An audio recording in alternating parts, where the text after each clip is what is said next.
E a gente já fala sobre a tensão do Congresso entre o Congresso e Planalto, né? Que a cada passo à frente parece que a gente vai dar um passo para trás. É isso mesmo. Os dois poderes não entraram em um acordo na reunião de conciliação do STF, por isso o ministro Alexandre de Moraes, então, decidiu por eles. Moraes resolveu manter o decreto do governo Lula, que aumentou o IOF e apenas vetou a cobrança do chamado risco sacado, que é quando as empresas vendem direitos de receber pagamentos, né, futuros para bancos em prol de antecipar os recebimentos. Uma prática muito adotada no varejo. Na decisão, Moraes até não deixou muito claro sobre como que vai ser aquele processo retroativo, né, Mano Ferreira? Explica pra gente. Exatamente, David. Esse foi um dos pontos mais complicados dessa decisão toda. Eu diria que o Brasil tem trocado princípios por casuísmo. Esse é um dos casos. Um país sério se constrói com princípios claros. E um dos princípios na relação entre cidadão e Estado tem que ser a previsibilidade e a legitimidade na cobrança de tributos. Tem um princípio muito antigo que vem lá da Revolução Americana que diz que não há taxação legítima sem representação. E o que a gente está diante agora?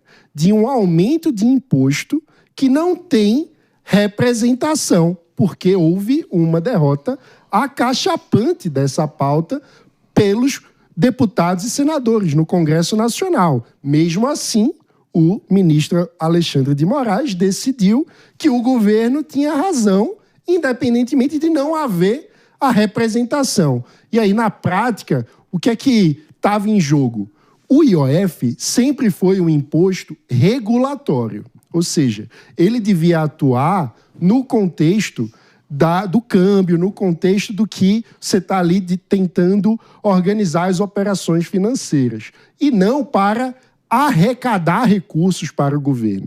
Contudo, claramente, desde o anúncio, o ministro Fernando Haddad deixou muito claro que o objetivo desse aumento de alíquota do IOF era arrecadatório, ou seja, estava violando o princípio legal, o princípio que daria a legitimidade a esse imposto. Por isso o Congresso tinha aprovado por uma grande vantagem a derrubada desse decreto. Mas o ministro Alexandre de Moraes achou que o Congresso estava ali a passeio, né? E disse que não, o governo está certo. Mas o pior no intervalo entre o momento que houve o projeto de decreto legislativo do Congresso e a decisão de ontem, não foi cobrado o IOF com alíquota maior para todas as pessoas que seguiram a vida realizando operações onde o IOF é cobrado. Então, essas pessoas já pagaram o imposto com alíquota menor. Mas a decisão do ministro ontem diz o seguinte, muda o passado. Exatamente. Diz que, olha, desde que aquele decreto original do governo foi publicado, é preciso fazer o pagamento da nova alíquota do governo. Então, esse intervalo onde houve o pagamento da alíquota menor, vai ter que ter o pagamento da alíquota maior. Mas como? Quem que paga? O banco? O cidadão? Ninguém sabe, porque isso não está na decisão. Mais insegurança jurídica, piorando o ambiente de negócio no Brasil. Sabe quem está preocupado com tudo isso? Ana Beatriz Hirsch, porque ela estava nos Estados Unidos e agora, pelo jeito, vai pagar retroativo, assim como muitos brasileiros também, né? Não, olha, David, eu não tinha nem pensado sobre isso. Agora eu fiquei realmente preocupada, porque a minha fatura já fechou, eu tenho que pagá-la nos próximos dias. Fica tranquila, vem na próxima. Não, Ai, meu Deus, agora você até acabou com a minha linha de raciocínio, fiquei muito preocupada. Mas agradece ao STF. Brincadeiras à parte, a gente tem uma questão aqui que ela, além, obviamente, da falta de representatividade para você conseguir estabelecer esse aumento, como o Mano já colocou, a gente tem uma falha gravíssima na modulação dos efeitos dessa decisão exatamente por esse motivo. Pessoas como eu, e não só como eu, mas muitas pessoas que escolheram fazer operações financeiras com a expectativa de pagamento de uma determinada alíquota, se efetivamente elas tiverem que realizar pagamentos adicionais, sabe o que vai acontecer? Uma judicialização né, de ações questionando esse aumento, questionando o momento em que esse aumento passa a valer. E quando a gente espera ter um pouco mais de segurança jurídica dentro do nosso Estado, a gente recebe em troca o contrário. A gente recebe mais judicialização, a gente vai ver mais divergências de decisões a respeito de um mesmo tema. E isso só faz com que o quê?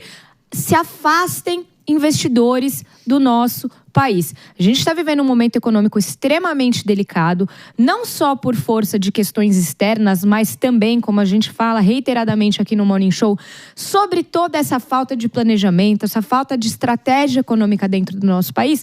Quando a gente se depara com uma decisão do Supremo Tribunal Federal colocando o dedo numa questão que deveria ser resolvida entre o Congresso e o Poder Executivo, a gente praticamente fala para os investidores: corram, fujam deste país, porque a gente não tem segurança nenhuma. Não se sabe se amanhã vai haver uma nova decisão, se amanhã eu vou ter que pagar um novo imposto, se amanhã eu vou ter que pagar uma nova alíquota. E isso afugenta qualquer dinheiro que tem que entrar no nosso país, piorando a nossa situação econômica. É lamentável que a gente esteja diante de uma decisão como essa nesse momento. Sérgio Zagarino.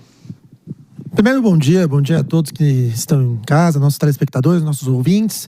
E concordo muito com o que o Mano pontuou na linha de raciocínio dele, isso porque hoje, quando a gente fala de representatividade, a gente tem que partir da premissa de que ministros do STF não são eleitos pelo povo, não são votados. Quantos votos tiveram o ministro que proferiu essa decisão agora? Foi o ministro Alexandre de Moraes. Ele não teve voto. E aí, com uma única canetada, ele deslegitima, ele tira todo o poder do Congresso Nacional, que, por uma via constitucional, através de um decreto legislativo, que, volto a dizer aqui, pouquíssimas vezes foi utilizado no Brasil para derrubar um decreto presidencial.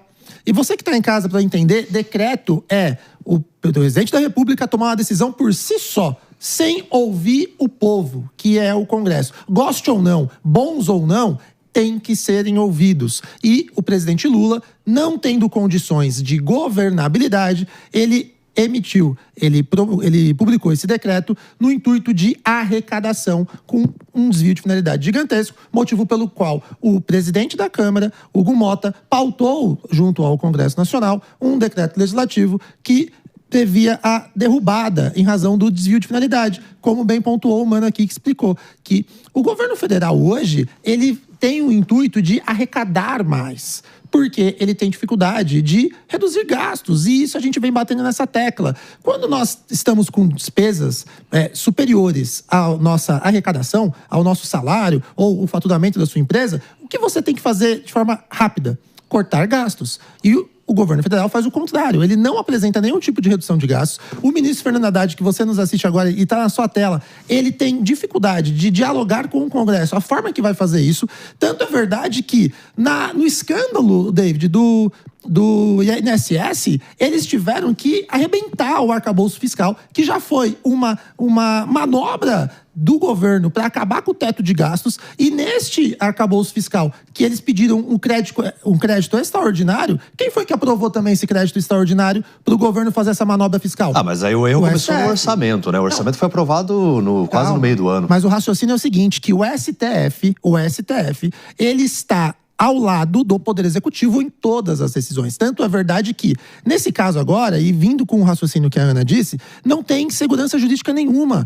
Nós não vivemos num país que as leis são claras. Na verdade, a lei até é clara. O problema é a interpretação. Nós precisamos afastar essa quantidade de interpretações. Nós precisamos pensar no formato do própria Suprema Corte, que é uma das Supremas Cortes que mais tem as ações no mundo.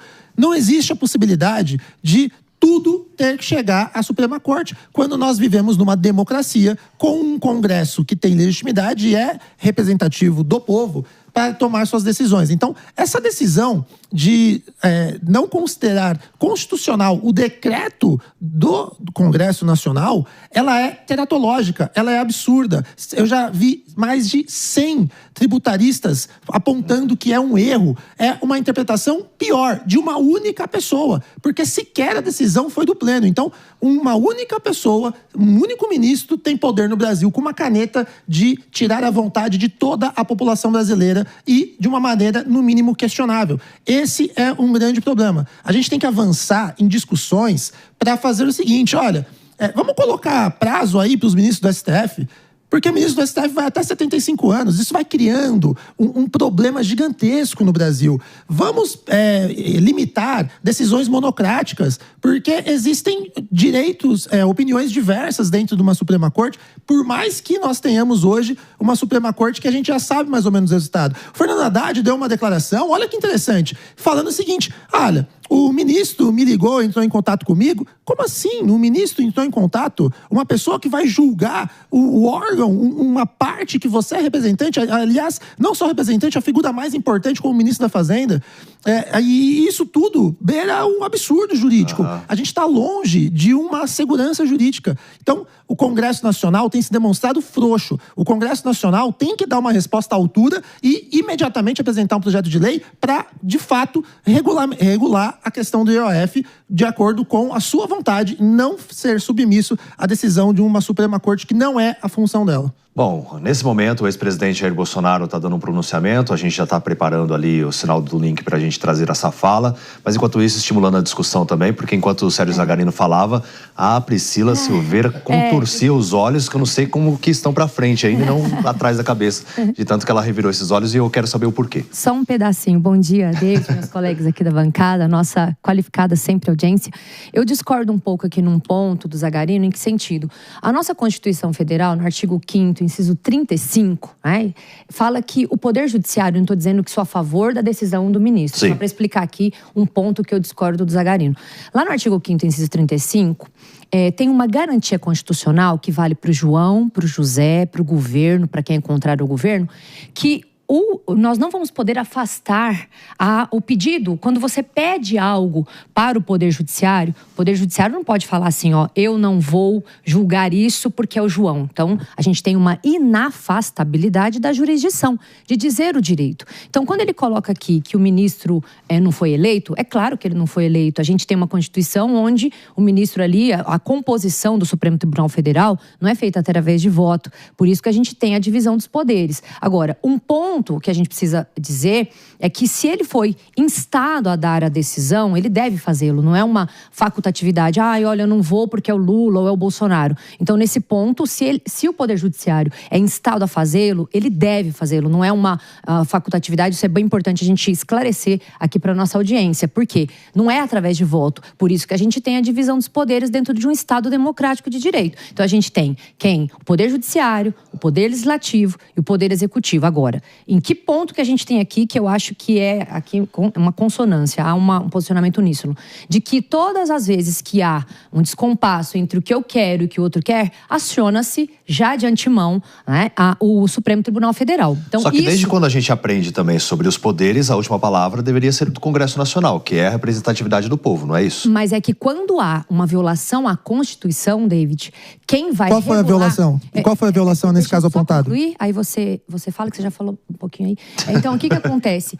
Quando a gente tem uma violação à Constituição, e ali estava se discutindo a violação ao artigo 45, se você quiser anotar. O artigo 45, ele discute se é regulatório ou se era ali, né? Porque, na verdade, se discutia se era regulatório ou arrecadatório. Ou seja, tem base legal. Isso, tem. Não estou dizendo que ele acertou. E aí, nesse ponto, eu concordo com o Zagarino. Não estou dizendo até porque, né, a gente não está aqui para falar... Mas legalmente ele pode fazer isso, então? Legalmente, o artigo 45, que era o que estava sendo discutido, está na Constituição. Então, há sim, como eu estou dizendo, uma violação à Constituição. E quem é o guardião da Constituição? É o Supremo. Agora, se ele está guardando certo, se ele está guardando errado, aí é uma outra discussão. Então, ele pode pedir, só para deixar claro. Agora, é claro que toda hora acionar o Supremo...